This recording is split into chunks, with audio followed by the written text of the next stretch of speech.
This is the Economic Development Commission meeting of Thursday, November 2nd, 2023. We're meeting in the second hall conference room, the old town hall.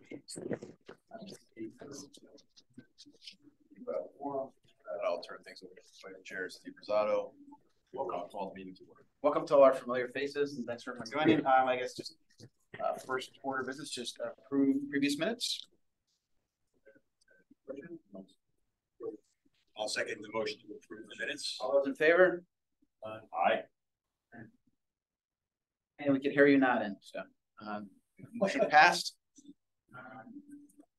With that, I will turn things over to Mark.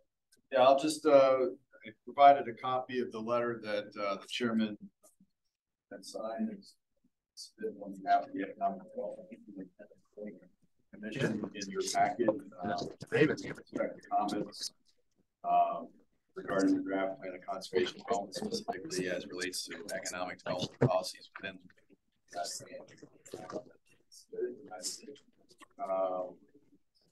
Planning and Zoning Commission has had several meetings where they've had fairly robust conversations about the POCD, but no action as of yet. We anticipate any prior to next Tuesday's results. There's a couple of commission members that are up for election or re-election seats.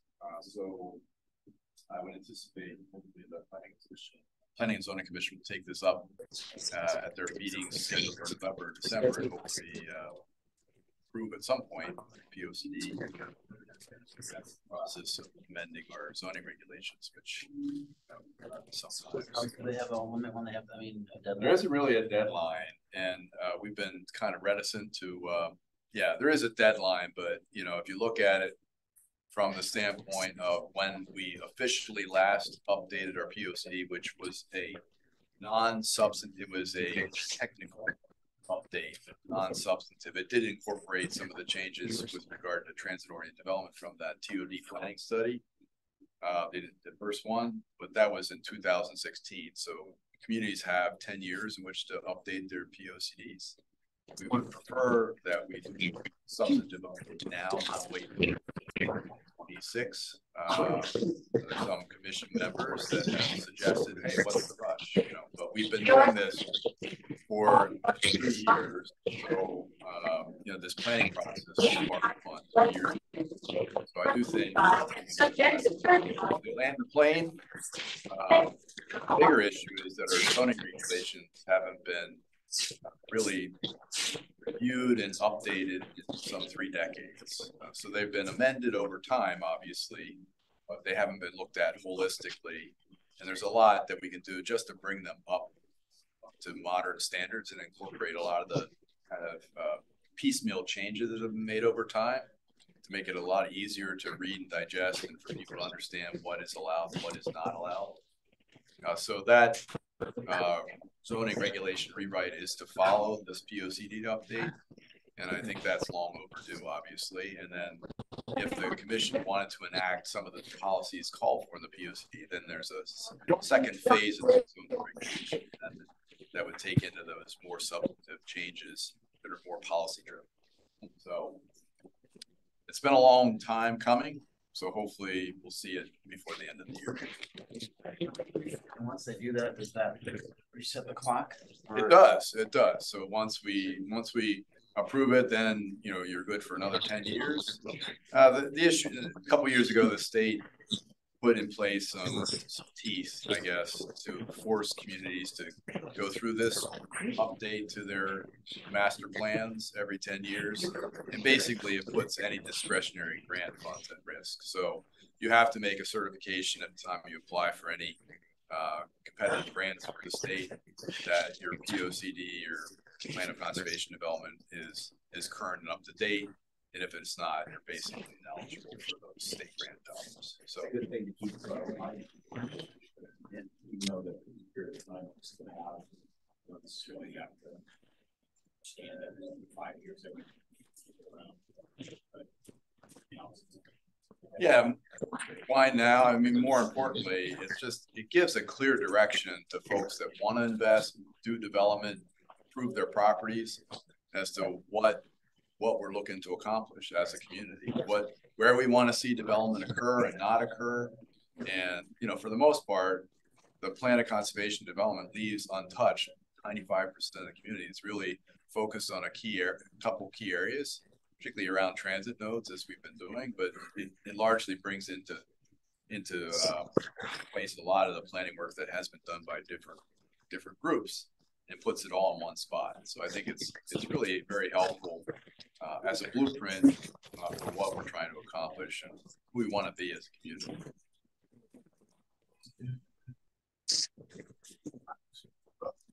We have Colin joining us as well. Welcome, Colin. Morning. Everyone had a nice Halloween. We did not have the Halloween on the Green event. Unfortunately, due to rain, it seems to be a common theme around here with weekend activities. I should have brought a case of candy for this year. What's that? I should have brought a case of candy for. My daughter was wanting to stop by your place specifically. She can't. You'll get one large bar. I reminded her, I said, you're in high school. You're a little old for this type of thing.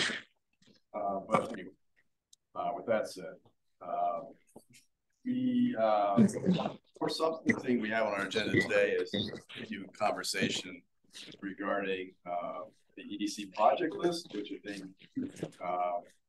you know, Ken Hockhauser had developed, and I shared with the commission this past meeting, and we had tabled until this meeting a further discussion, so everyone had a chance to review. And the idea is maybe to look at maybe one, maybe two things that we really should focus on. You know, go from there. So, Ken, I don't know if you'd like to introduce the topic or your thoughts on this. Sorry, Mark, I had a hard time hearing you a little bit just because I think Kenny needs to mute. I don't know. Yeah, the speakers okay. are in background noise. Let me see if we can find another.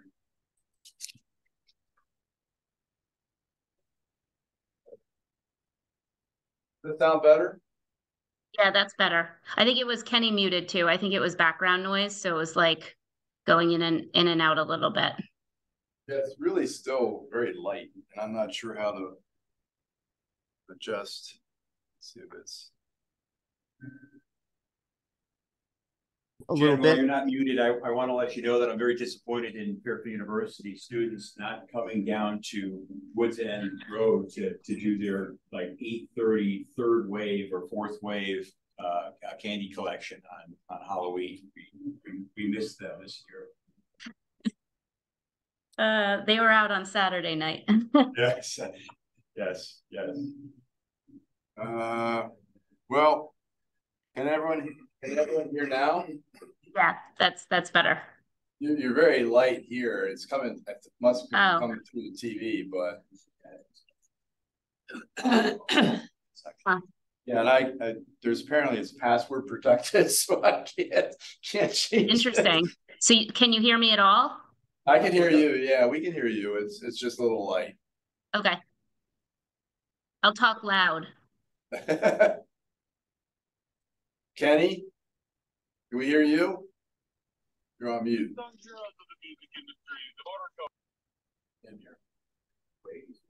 No, we can't hear you at all, Ken. Hello? Colin, how about you? Technical difficulties this morning. Yep. All right, let's press forward, I guess, right? Yep. So in any event, can you guys hear me? There you go. Go ahead, Ken. So if you don't mind, if one of you guys can take over, I'm on the streets and I got a lot of background noise and I'm having trouble hearing and I really can't see the boards. So if someone can do that, you know, read it off and discuss, that would be great. Okay, we can do that. So everyone was provided the proposed EDC project list, and you know, the overall objective is really to look at ways in which we can further economic development in terms of more or less growing the grant list. which is the primary source by which the town derives most of its income to support municipal services and educational costs. So, you know, some specific objectives there, but more looking at some of the strategies that were called out here.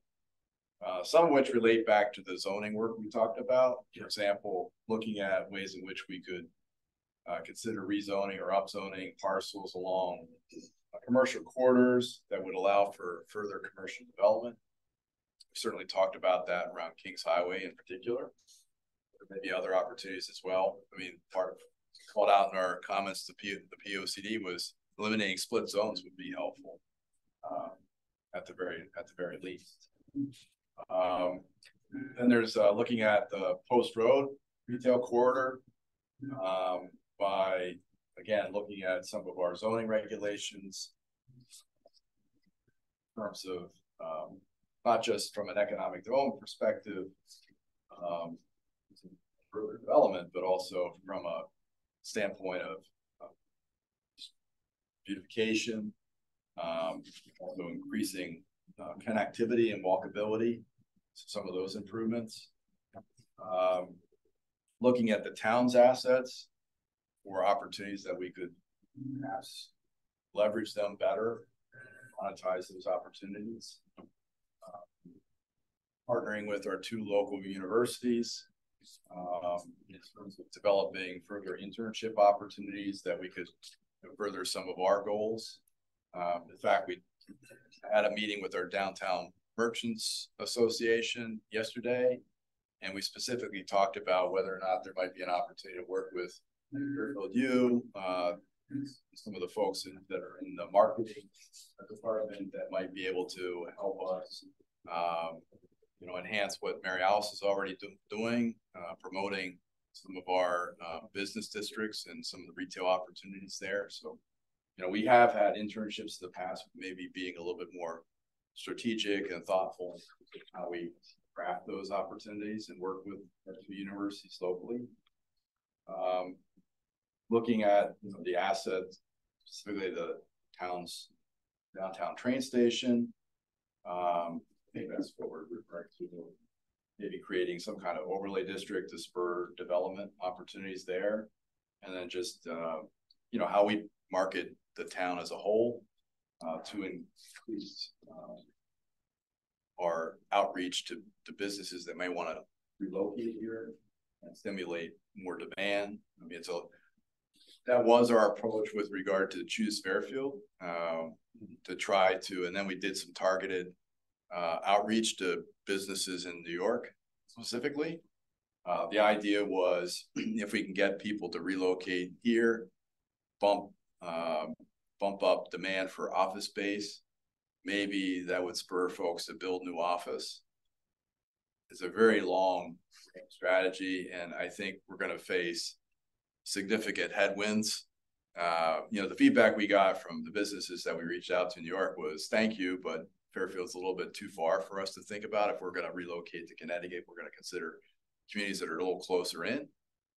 And then secondly, you know, we don't exist at an island here in terms of our office market. It's a very small sub-market of a larger market. And there are, you know, a lot of office product on the market. So it's hard for us to goose demand here and then see that result in new office development specific to Fairfield when, you know, people can go to Stanford or Norwalk or Shelton and find opportunities that already exist far cheaper than what we could actually build new office product. So unless, and I half jokingly have suggested, only half jokingly, because really it strikes me as the opportunity to create new office product is really driven by other factors, such as if you have you know, folks that live in town that own a business and they don't want to make a long commute someplace else, they might want to build an office specific for their business.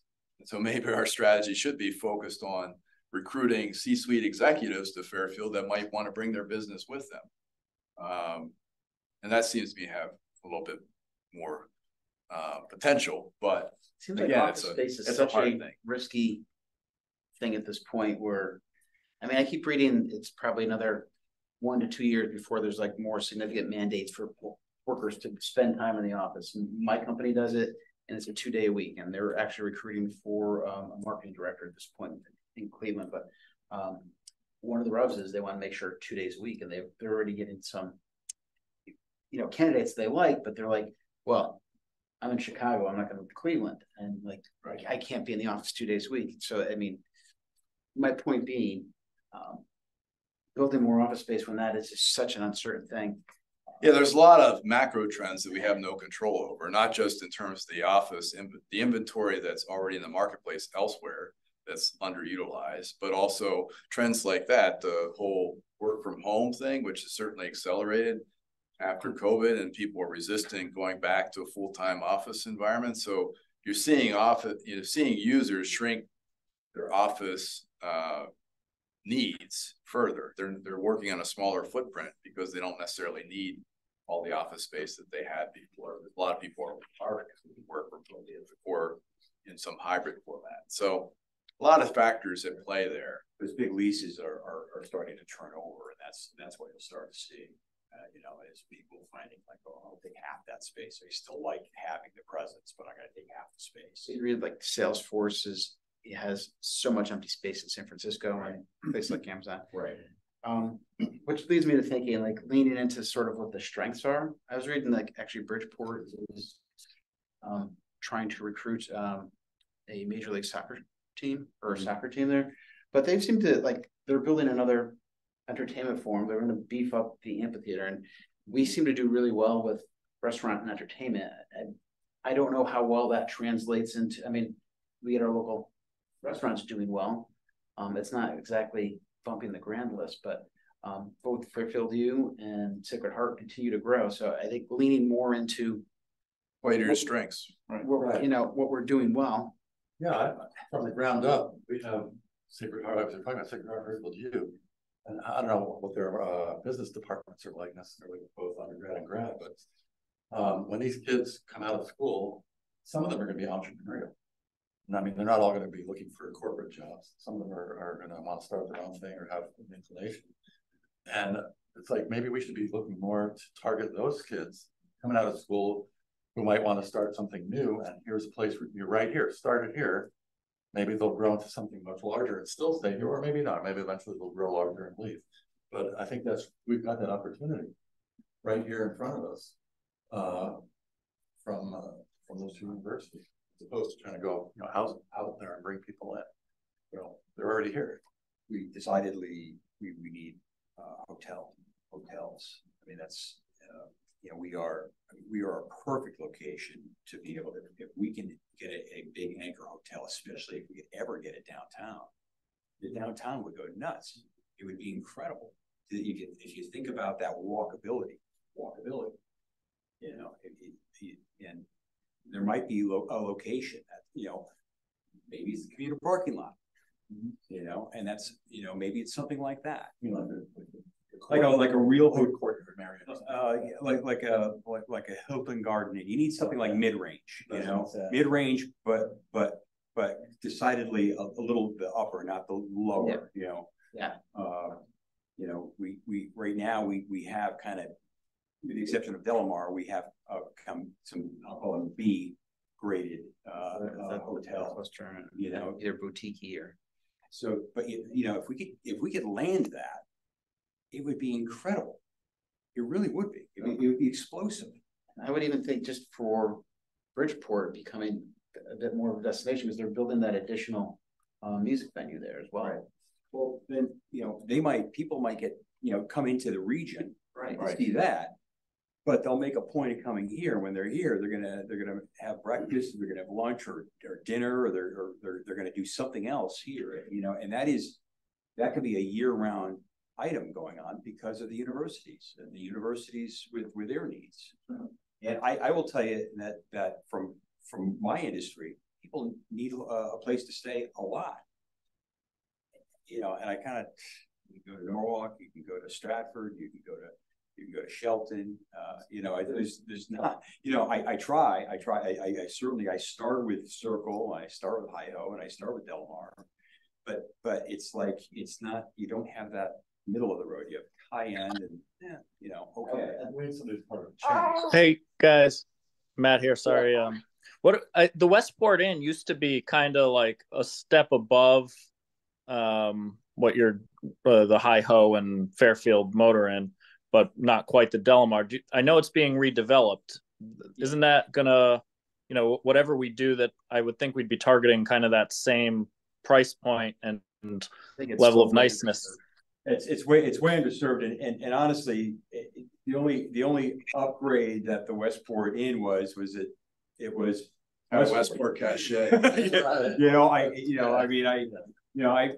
I had my floors done and I stayed there for an overnight, way years ago, and it was it's a glorified Motor Inn, so it was not really much of anything. Delamar, hasn't the Delamar purchased that? Did they? I thought they did. Yeah, okay. I've heard that as well, but It's almost. It's not a huge room count though. Yeah. Well, regardless, Mark, aren't the developers of Metro, aren't they doing a hotel? They are.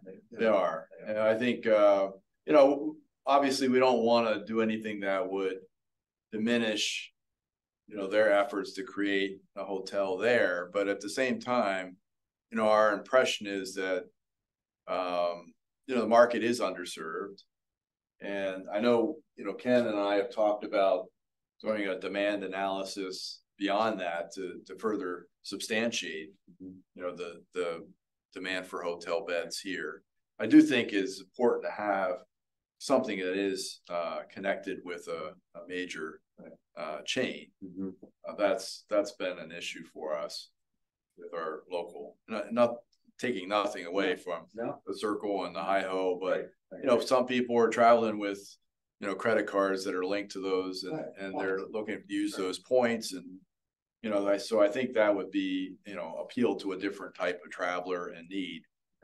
And certainly not a meeting goes by with certainly with Fairfield U and the president there, Dr. Nemec, who doesn't mention the need that they see for a hotel base here. So I think it's probably we could look not just at the Metro, but potentially other areas as well. I think that parking lot, commuter lot would be great. I mean, it's so walkable to downtown from there. It is. So that is one of the things that on the list, but I think there's a broader issue, which is, what is the demand? If we had that space, what are the demands? What's the opportunity there? And also, what are the impediments to doing any kind of development at the downtown train station or at the Mill Plain lot, for example? Because we've gotten a lot of unsolicited inquiries regarding the Mill Plain lot. What's the future of that? Can we do X, Y, or Z? And so maybe one of the things we should look at is doing some kind of analysis, assessment of what is the market demand for it? Is it a hotel or is it something else? And then what are the issues that we need to, obviously, from a land use perspective, those things are within our control. But I pointed out the Mill Plain intersection in the 401, the underpass is tough. And so it's hard for me to envision any kind of robust development in that area without solving that transportation issue. Well, you do have, if we're focusing on that one spot for the moment, that commuter parking lot, you're on and off the ramp right there. Yep. Which is huge, right? It actually has recognition capability right off the highway. Huge, right? People don't necessarily, some people may go in there and stay, but never actually go into town. Fine. That means that it's not going to create an issue as far as the underpass is concerned. The other part to it is if there's a better development of the commuter parking lot for the train station, you can create a second avenue of getting into the downtown. You can maybe create it even like a walkable path that can. I mean, you can really do something with that space. You have the neighborhood right there, but clearly that's a commercial space. It's commercial use, so it's through and through. I mean, it is. And if there's ever a spot to take a run at it, that would be a spot. You know, if you were on the other side of I-95, you probably couldn't have that conversation. But you are between I-95 and railroad tracks, and you have a cemetery across the street. I mean, you know, it's like it's with the exception of that small pocket. Again, not to diminish that neighborhood, but a nice little neighborhood. It is a nice little neighborhood. Doesn't mean it's going to go away. And there are ways of developing that lessen the impact. To your point, it's highly visible. I mean, not the wish list sort of stuff. If you had a really nice iconic building that would be very identifiable for Fairfield, that would really change perception. I was doing something beautiful. Well, you know, Fairfield. So, you know, that I think it does, you know, directly tie into some of the strategies called out here, and would, you know, move the ball forward in terms of at least looking at what the universe of options would be. So the way I kind of look at it is all these other towns that they're putting all these hotels in, it's probably about sheet land. Okay, it's about the build out cost. Okay, and so maybe there's an opportunity here to maybe do a land lease where they don't actually have to. It's town owned, right? You do a long-term land lease. Immediately, you're saying, okay, you don't have to buy the land. Yep. It's a long-term lease. You get those annual paychecks from the corporation, and then you get the taxes on it, and we get the service. There's a lot that can happen with that. With that note, Anecdotally, just to support it before we move on and try and come to a resolution. Just going to Sound on Sound, the number of people I talked to, like who were from New Jersey or New York or whatever, and even running into people at the amphitheater there, they all stay up in Shelton. They're like, yeah, there's no, they were like, you know, talking to me as like someone from Connecticut, but they were just mystified that there's no place close by. And obviously they've closed the Holiday Inn in Bridgeport. So yeah, that's close. They're redeveloping it for housing, I believe. Oh, yeah. Yeah. Plus it's changed. Well, the Marriott trouble. But, you know, and people, honestly, both of those had mixed reviews in terms of the experience, both the Trumbull Marriott and downtown Holiday Inn. The Trumbull Marriott is kind of weird to get to.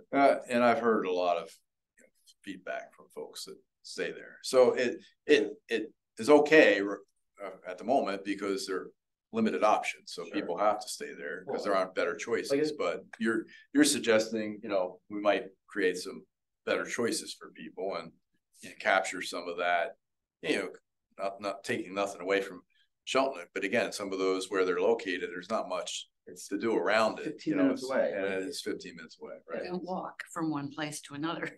Well, logically, Fairfield and Chicago. Yeah. Just trying to get behind something here. We do have creative property list. I mean, can we sort of aggregate like, yeah, I mean, that would probably be one of our 1A options. Right? Yeah, I think you guys, it's what we're talking about here is looking at, you know, specifically some of the town assets in the downtown core, leveraging those in a better way and looking at whether or not they could support hotels specifically. So it's, you know, again, taking into account what's envisioned for Fairfield Metro, but also, you know, could it support further development, and what are the impacts associated with that? Mark, I would also suggest like parallel to that, some kind of traffic study. Living in that Sturgis area myself, it's pretty significant and it comes from all angles now. So it's not just Mill Plain Road, but the traffic is pretty backed up around that entire area. I feel like it's more consistent than it's ever been. So it's not just rush hours, but it's schools, it's afternoon, it's just a constant flow. So I just like, if we are going to explore that, I would suggest a traffic study as well. Yeah, I think this is an early. I would second that. I would yeah. second that living in that area. And the other thing I was going to mention is that the traffic piece is just such like that is probably one of our biggest impediments, I think, because every time that you hear from TPZ that there's a new developer coming in with a new building, I feel like biggest amount of backlash every single time from residents is it's more traffic being added to the equation. So it's, I don't know what sway we're going to have over that, other than, you know, trying to advocate for some kind of study. But it's something that every time, you know, ideas come up, it's like, this is going to be one of our biggest challenges. We do it at the university when we're building. We do it proactively, just because we know it's going to be a big question. So every time there's a residence hall or something like that being built, we do a traffic study. Yeah, I think we're really at a very, this is almost like, you know, what could happen on these sites, and then what are the obvious impacts associated with each, and how will we mitigate those impacts? And traffic is obviously one of those, and it could be helpful in terms of identifying, you know, if we want to do something with these sites, these are the types of things we would need to do to allow for that to happen. And it may assist us in getting funds, for example, in addressing some of these infrastructure challenges that exist. You know, but for this, we could do this. And, you know, let's get some money to address that, so it would help not only existing conditions, but also allow for future growth down the road. Hey, Mark, it's Don. Yeah. You know, I've been going to those planning and zoning meetings for many years, and not once have I ever attended one where the presentation from the developers, traffic experts, seemed to dovetail in any way, shape, or form with the residents' view of traffic. So having a traffic study may not be I mean, it will give you some data, but it might not be convincing.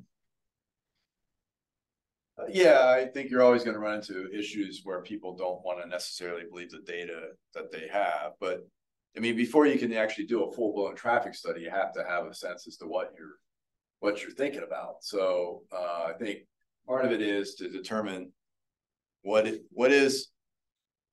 would we like to see there, which allows for some level of engagement from the broader community.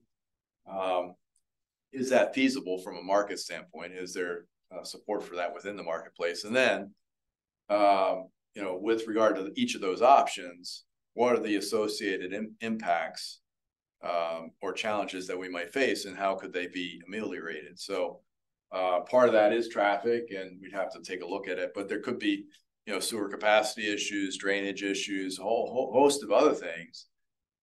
Maybe even our own land use regulations don't permit it. So I think it's almost an early stage. We're just trying to figure out what's possible, what we would like to see, what's possible, and what might work, and then what are the issues with each. Right. So and then once you get settled on a specific course of action, then you can actually do more of a full-blown impact analysis, traffic study, because you can't, until you know, hey, I'm building a 100-key hotel, you can't really do a traffic study until you know exactly what you're proposing to build. So, you know, we don't even know that, or whether the market would support that at this point, or the public would support that. So I think we probably have to back up a little bit, but I think this is a good way to actually start the process going, having people think broadly about that. Also, what would it take to just get an impetus to look at those choke points at like Mill Plain and North and South Benson there, where the traps come in? But, I mean, we talk about it, but is it on anyone's radar that this has to be addressed? Yeah, it is. But and every opportunity I get to bring it up, we just did that workshop on resiliency. We got a pilot study to look at 4 underpasses that flood, that are subject to flooding, and you know, how could we address them, both short term and long term. And so one of the issues, obviously, is, you know, this particular intersection, not only is it subject to flooding, but it also, people comment about the fact that it is so narrow and backed up. And so it's almost, the flooding is not the primary issue there. It's more the traffic and how to handle that, because you have this 5-legged intersection. So people are looking at it, but I think we need to look at it more intensely, you know, and then focus on, well, okay, we know it's a problem. What are we going to do to fix it? How much is it going to cost? So that's, hopefully this makes, you know, that process move along a little quicker. Just to jumping on that bandwagon, I think we need to think about traffic in town generally as its own impediment to economic growth outside of the context of how could we redevelop, because you know the existing businesses, residents, and any future projects are all affected by it, and I do think it's a major obstacle to attracting anyone here, and it's a local problem like those sites you're talking about, but it's also the highways, and I don't know that there's anything we could do about that except advocate for changes. But you know, New York City is an hour away if there's no traffic. It's closer to 2 hours most days. All those things are really economic issues in their own right, and I think it behooves us to think about them, talk about them, and strategize about them that way. Good you mentioned that, Matt, because I have something on 95 later that we'll talk about, and looking for a person from the commission that might serve on a public advisory committee for I-95. So I'll say about the traffic. My wife is forever complaining, like, why are they going to be building more things? She's like I'm getting things done here. But she always thinks how bad traffic is. And my take is on it, even if there is traffic, it never takes me more than 15 minutes to get from point A to point B anywhere in Fairfield, even when traffic, unless there's like some crazy accident where the streets are flooded. But even at the height of Friday night, Saturday night during rush hour, you know, I'm over near Ward. I can get anywhere downtown to my brother-in-law's house over on South Pine Creek, and it never takes me more than 15 minutes. That's probably true. If you look at data and you calculate time spent elapsed at intersections and you look at it that way, you're probably accurate, but perception is driving a lot of this. What you see in front of you, a lot of traffic, it's a lot of congestion. But if you actually measure the time from point A to point B, maybe it's not as bad as people perceive it to be, but it's perception is reality for most people. You have to deal with it. Having lived in Los Angeles, this is a joke. You know, when you start talking about 15, 20 minutes to get to someplace, you know, we used to talk about 30, 40, 50 an hour, 2 hours as a commonplace thing in Los Angeles. So when moving here, when I came back here to live here, it was like, oh, there's hardly any traffic here. And it was so bad. And yeah, everybody's complaining about traffic. And we're like, what are they complaining about? This is nothing. So it's all a matter of perception. Whatever you get used to. Now we're complaining. We've been here long enough that we're conditioned. Now we're like, wait a second. It only used to take 10 minutes. Now it takes 15. So now we're complaining too. Even just, I avoided Black Rock Turnpike last Saturday. I was going someplace, and I ended up going up 59 Stratfield Road. And my wife said, what are you doing? Like, you should. Like I'm avoiding Black Rock Turnpike, and it went on something. It was probably longer for me to go up to Stratfield Road. So you're right. Anyway, point. So maybe we can change people's minds. Maybe we should work on that. Yeah. So just to recap where we're at. So we're going to prioritize looking at, you know, what's available, what are our assets, and maybe next steps. And I don't know if there's anything we could do as far as. It seems like there's already mechanisms and people in place for the pinch points, or for lack of a better word, and, on the remediation and resiliency. But can we as a commission send a letter recommending, like, hey, this should be a priority? I don't know if there's. Well, I'd actually like to, you know, I think we have some, I don't know how much, I think what I'm proposing is taking this, what we've talked about here, developing a very preliminary scope of work, and then seeing if we could drive that process through bringing in a planning consultant or technical help to assist the commission in thinking through some of these issues. I don't know what that costs. We have a certain amount of money in the budget to allow for these things, but I do think this would advance a conversation, broader conversation. I think it would be helpful. So I think this is something the commission could drive. You know, I could take this and then, you know, kind of repackage it a little bit, come back to the commission at the next meeting, make sure we're kind of on the same page. Meantime, I can talk to a few folks and kind of get some ideas as to what, you know, that effort might cost, and then we can go from there. That sounds like an actionable item. Does that work for everyone? Okay. Yep. And I do think, you know, Justin, I think require a motion to vote or anything. I don't know if it requires a motion, but I do think, Justin, your comment, I don't want to lose sight of that too, because I think, you know, there's probably some low hanging fruit. We've talked about it before in terms of how we could spur business creation, entrepreneurship opportunities, working with our two universities, some of which have, you know, they obviously have a focus within the business school on entrepreneurship, startup competition.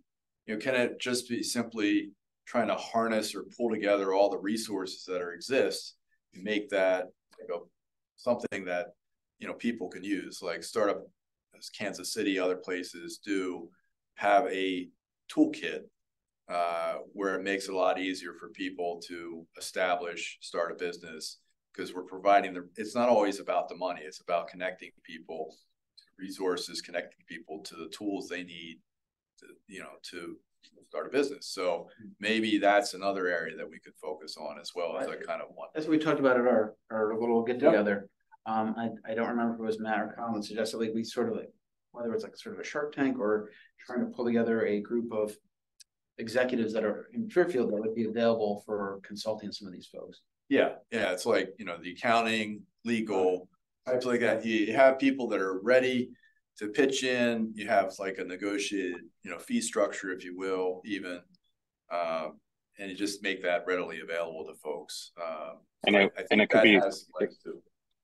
It could be part of the toolkit. Like right. I think if we think of it that way, of like, what are all the resources, whether they are something that is more fun, like a Shark Tank sort of thing, or more, you know, practical, tactical things like marketing resources that are just sort of off the shelf things that, you know, the town has, and just being able to put them in front of those sort of people that are trying to stand up a business. I think if we think of it that way, I think that would be a very, very helpful thing. And I love the idea of, you know, they're already here. These are people that hopefully are self-starters and want to, you know, want to build a business. And why can't the town be a strategic resource for them to be able to do it? What's Sacred Heart's incubator space doing? You know, I think my issue with, I think they're doing okay, but I think the challenge is it's way up there, and so I think that's part of it. Location does matter, and I think that's been a challenge for them from the inception. So I guess like if we can sort of build out that sort of infrastructure where you have access to, like, the town supports some off the shelf stuff, but then we have a bench of people that will make themselves available, like, and then they're coming downtown, and then we're more aware of like, hey, these are the businesses that are happening and starting and where they're at. And some of them maybe 1-2 people on an idea, but you never know where that would get traction. Yep. But that hopefully bridge that gap. Yep.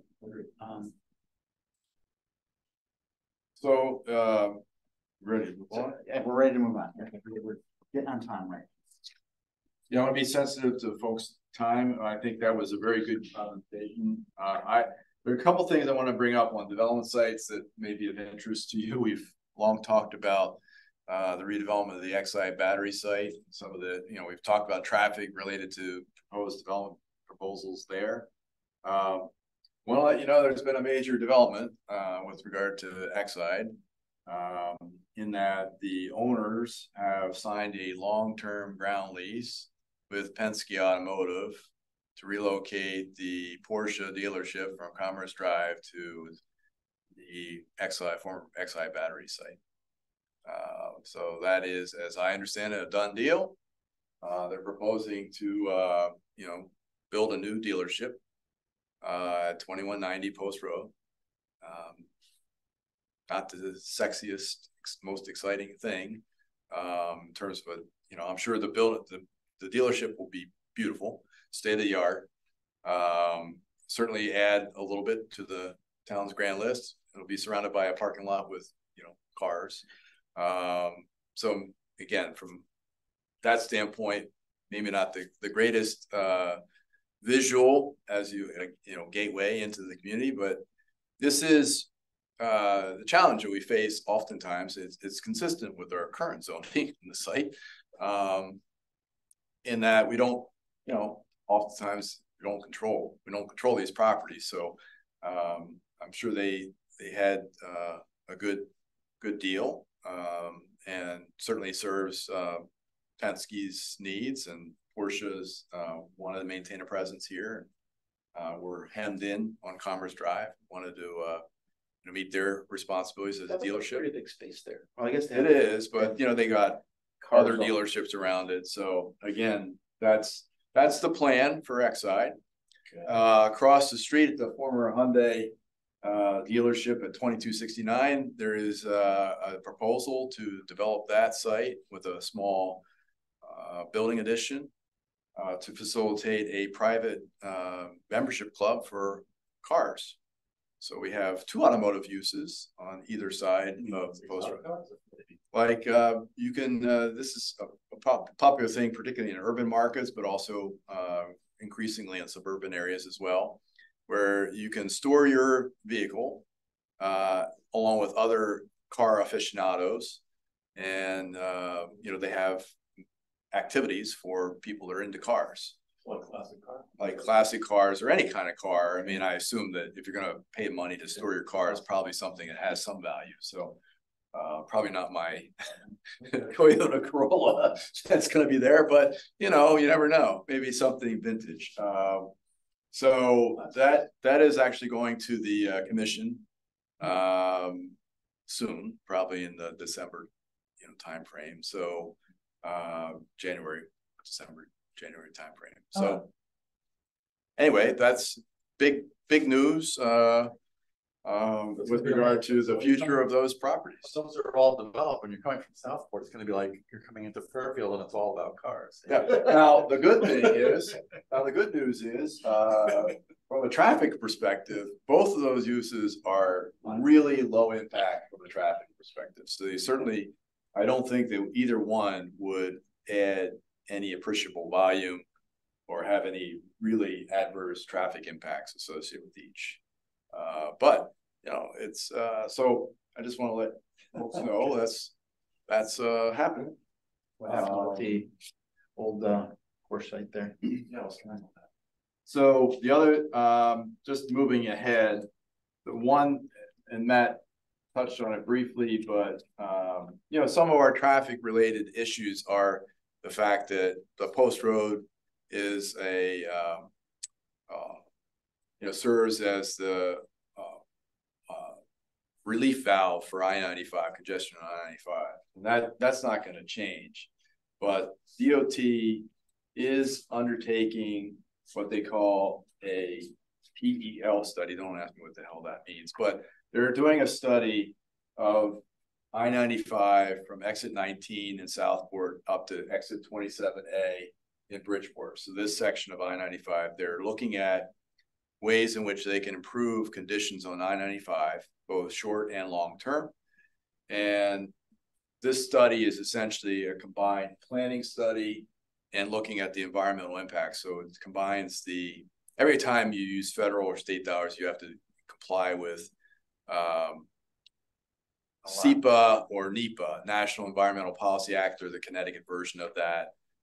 This planning process combines those two. So as you're looking at alternatives and options to relieve congestion on I-95, make improvements, you're also looking at the environmental impacts associated with each option. So it accelerates the process so that when they complete this, they've already done the work associated with evaluating the environmental impacts. So when they go to actually design, it's not as long. So it compresses the schedule. But as part of this, we met with the consultants for DOT and DOT. They want to put together a public advisory committee. And I've been asked to serve as the point of contact for the town. So they've reached out to me as to who should be on this public advisory committee representing various stakeholder groups. I thought, you know, somebody from economic development probably should be on that committee. I didn't know, Jen, if somebody from Fairfield University as a major employer should be Yeah. represented. But I wanted to Probably talk makes to you sense. about that. Okay. So I'll share some more information about that with all of you. They gave me a slide deck. We went through that. I don't have it with, I have a hard copy, but I'll send it out. But they're looking to kind of stand up that committee. I don't think it's a huge time commitment, but it would be helpful to make sure that all of our various groups are represented there and can move that process along and identify. We spent a lot of time identifying all the ancillary impacts associated with I-95 on local roadways. We talked a lot about the Post Road, Mill Plain Road intersection, underpasses, choke points, bottlenecks, traffic, pretty much along the entire corridor, Post Road corridor. So I think a lot of what we're going to talk about is sharing those providing that local color to this process, and hopefully whatever they do on the highway will help alleviate some of the issues here. 95 control, there's I think of exit 24, that huge traffic circle, which is a nightmare, but that property that surrounds it is usually often overgrown and whatever. I mean, it would be nice if that was more aesthetically pleasing, or I don't know if there's a better way of using it. It's just such a horrendous intersection for pedestrians. Well, we do have the circle. We did that circle safety study. That has been our #1 priority to get to design, and we're moving that forward. But so we have plans for the from Black Rock basically the Bridgeport border down through the circle, if you will. But part of it is to, again, keep the pressure on the state to do those things, but we have other issues, and then the Kings Highway area too. So is that land around there? Who controls that? Is that mostly it's within the state right away. Yeah. So. Mark, I've got to pop off to walk to I got to get to a 9:30 meeting. All right, thank you, Jen. Right. Thanks, guys. So those were my major reports. Obviously, we're still in the midst of Restaurant Week through the Sunday, working with downtown merchants on a holiday stroll in December. We have a event scheduled for this afternoon with ribbon cutting and expansion of Evolution Gaming. If you're into FanDuel or some of those other, I am not, but it's a big industry, gaming, and Evolution is the content provider for all those. So for anyone that's doing gaming, they provide a lot of content. As in pari-mutuel gaming. Yeah, like the gaming, like online gaming. So they're expanding. They are in 777 Commerce Drive and 1375 Kings Highway, and they're expanding already. And they're probably now in the top 10 of our biggest employers in town. Yeah, they employ over 100 people at that location. It's amazing how you go in there. It's first of all, the security is like Fort Knox, because it is gambling, right? So they need to make sure that they're haven't even heard of it. Me too. Yeah. So I'll send you some notes, but yeah, they're quiet. Probably because they're not the public face. They're not DraftKings, FanDuel, the public face where you're interfacing with them. They're the people that provide the gaming product for those companies. So if you want to go online and gamble, video blackjack or any of these other things, I don't know, but they actually have people there doing the dealing. Yep. Oh, really? So their security is based on making sure that people are not trying to fix the games, right? So that'd be interesting to tour. It is very interesting. We'll see if I can set that up for you guys, but it is tough to get in. I mean, I've been to other companies. A lot easier to get in and out of than this one. So Bev's not here, so I don't think we have a chamber report.